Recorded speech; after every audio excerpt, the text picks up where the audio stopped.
Il était une fois un pauvre charpentier qui avait trouvé une bûche. Lorsqu'il commença à la tailler, le bois se mit à gémir. Il donna la bûche à son ami Geppetto, qui voulait en faire une marionnette. Geppetto, un savetier, emporta la bûche chez lui, réfléchissant au nom qu'il donnerait à sa marionnette. « Je l'appellerai Pinocchio », se dit-il. Geppetto se mit à sculpter le bois. Soudain, une voix s'écria « Oh, ça fait mal !» Geppetto était abasourdi. Tout excité, il sculpta la tête, les cheveux et les yeux qui fixèrent immédiatement le savetier. À peine avait-il sculpté le nez qu'il commença à s'allonger. Geppetto enseigna à Pinocchio comment marcher, mais dès qu'il put se tenir droit, il ouvrit la porte et s'échappa.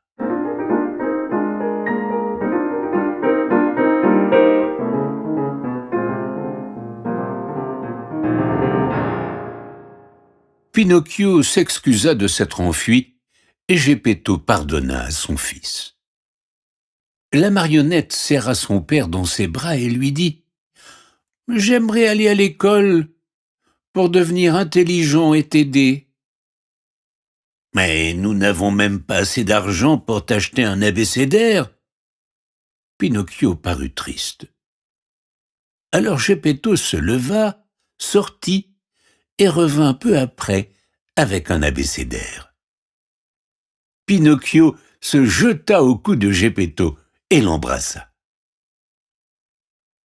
Le jour suivant, Pinocchio commença l'école. Mais il fut distrait par le son d'une fanfare. Il se retrouva aussitôt sur une place noire de monde où les gens étaient regroupés autour d'un stand. C'était un grand spectacle de marionnettes. « Combien coûte l'entrée ?»« 4 sous. »« Qui me donnera 4 sous pour ce livre ?» s'écria Pinocchio. Un brocanteur qui se trouvait à 2 pas lui acheta le livre et Pinocchio se précipita vers le théâtre de marionnettes.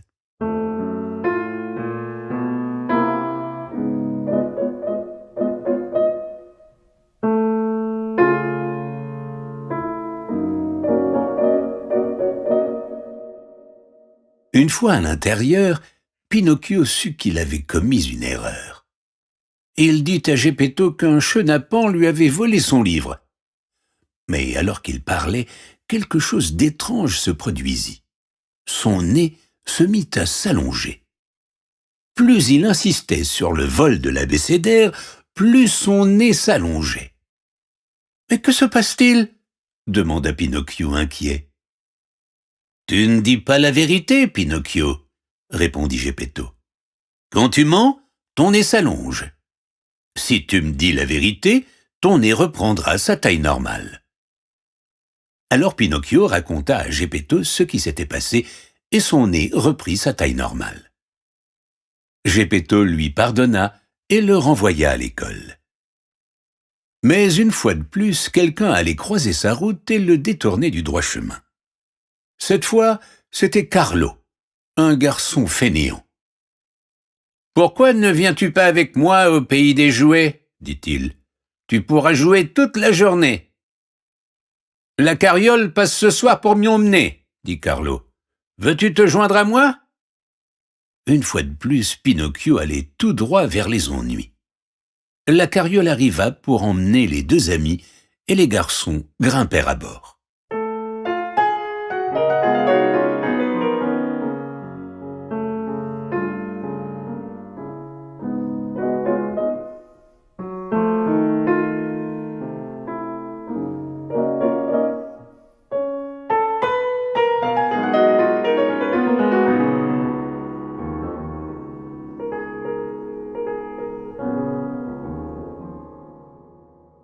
Le pays des jouets était tel que Carlo l'avait décrit.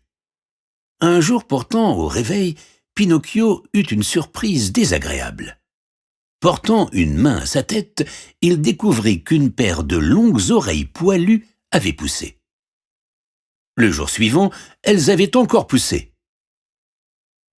Pinocchio enfila un grand bonnet en coton et s'en alla chercher Carlo. Lui aussi portait un bonnet tiré bien bas, presque jusque sur le bout du nez. Ils éclatèrent de rire à la vue des longues oreilles poilues. Mais au même moment, Carlo se mit à pâlir et à chanceler. Pinocchio lui-même trébucha et fondit en larmes. Leur visage prenait de plus en plus la forme d'une tête d'âne. Ils sentirent leurs forces s'affaiblir.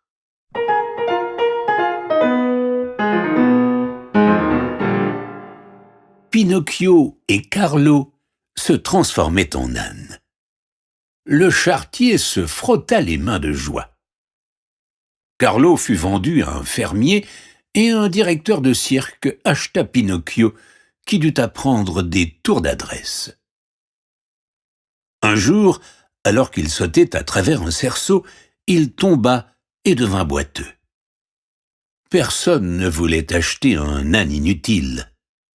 Alors un petit homme vint et dit « Je vais le prendre pour sa peau.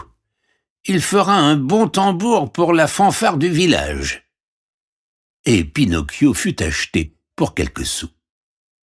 Son nouveau propriétaire l'emmena jusqu'à la mer, lui passa une corde autour du corps et, saisissant l'autre extrémité de la corde, attendit que Pinocchio se noie.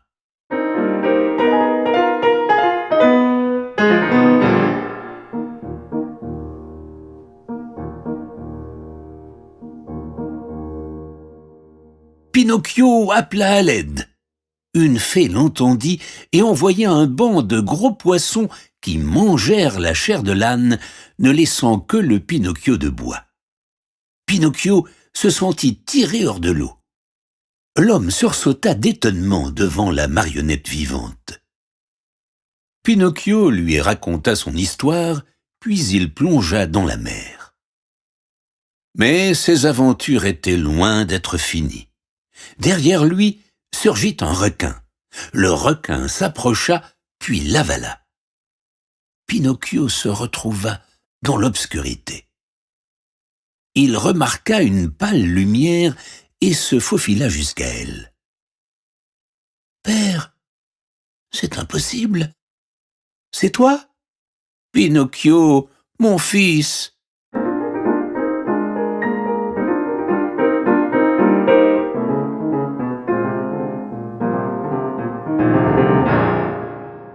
Geppetto lui dit « Je t'ai cherché partout. J'ai construit un bateau pour te chercher sur la mer, mais le bateau a chaviré et puis le requin m'a mangé. »« Eh bien, nous sommes toujours vivants, » remarqua Pinocchio. « Mais nous devons sortir d'ici. » Il se trouva que le requin avait l'habitude de dormir la bouche ouverte. Comme il s'était assoupi, ils s'échappèrent discrètement. Pinocchio et Geppetto regagnèrent leur logis. Mais Geppetto était malade. Pinocchio le soigna jusqu'à ce qu'il fût rétabli. Puis, une nuit, la fée apparut pour le récompenser.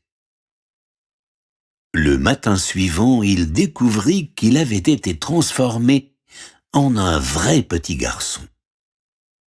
Geppetto l'embrassa avec joie. « Tu as montré que tu es un vrai petit garçon, au cœur bon et généreux. »